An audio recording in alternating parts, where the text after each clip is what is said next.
What would be a strategy for buying a home if you only planned on living there for a very short amount of time? This scenario comes up a lot of times with military families that have orders for 2 years that may or may not expand past 2 years.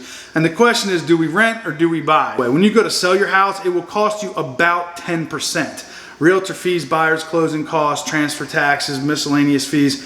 Those are not required fees per se, but that's just on average what it costs to sell your house. So the day you buy your house, you have to basically overcome a 10% deficit. So some numbers that will help us do the math are the national average of a 20-year home price increase is about 2.5%. So you could say after 2 years, we've overcome 5%. How do we overcome the other 5%? Now, of course, we also know that the market recently has been much closer to 5% and in some places 10%. We also know that the market can tank, but we're just using a 20-year average and again, a strategy. So when you're buying a house, what are you going to look for?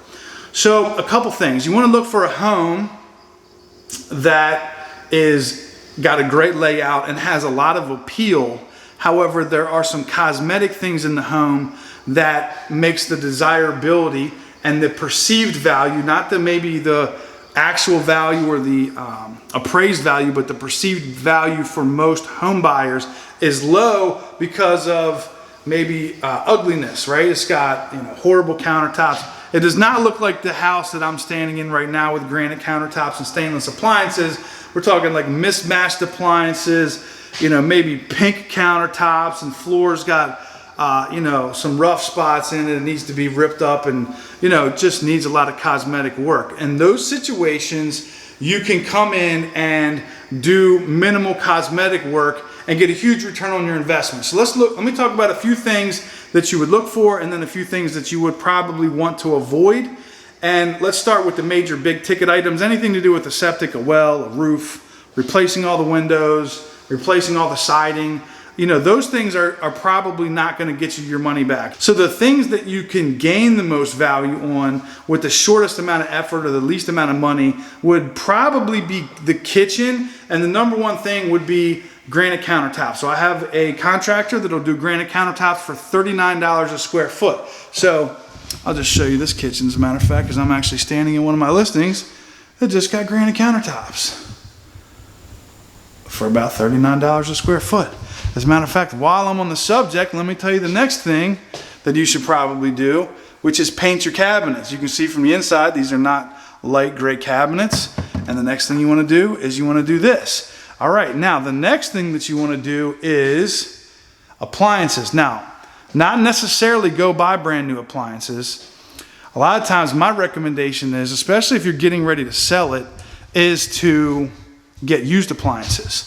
And then my last thing that you want to do is you want to get laminate floor. The new thing now is laminated vinyl planking. That's kind of the hot ticket right now. It's waterproof, it's easy to put down, it's click and lock, the homeowner can do it. So some other things that are really good to do is replacing flooring, especially in the bathrooms. Just putting in a real high-end sheet vinyl makes it look absolutely stunning for hundreds of dollars, not thousands of dollars. Replacing faucets, door handles, light fixtures, ceiling fans, painting. When buyers are making tours of homes and they're estimating getting houses fixed up, the number that I was told is that they multiply the cost of the repairs and upgrades by 6. So anything that you're able to do, you sort of get, and again, this is going to be a graduated scale, but a 6 times return on your investment on a lot of things. And just to kind of give you one hard number is that these $2,000 granite countertops, according to my appraiser, will return $10,000 of value on an appraisal. But I think even more, buyers love granite countertops. Buyers love kitchens. They love master bathrooms, and they love houses that are move-in ready. So you take a house that needs a lot of work, you're able to do a lot of cosmetic work to it, and you can overcome huge gaps in equity, and you can make a lot of money potentially. But even if you don't make a lot of money, you can make it so that you could sell your house in 2 years versus having to rent it, which many people do. So I hope you found this helpful and informative.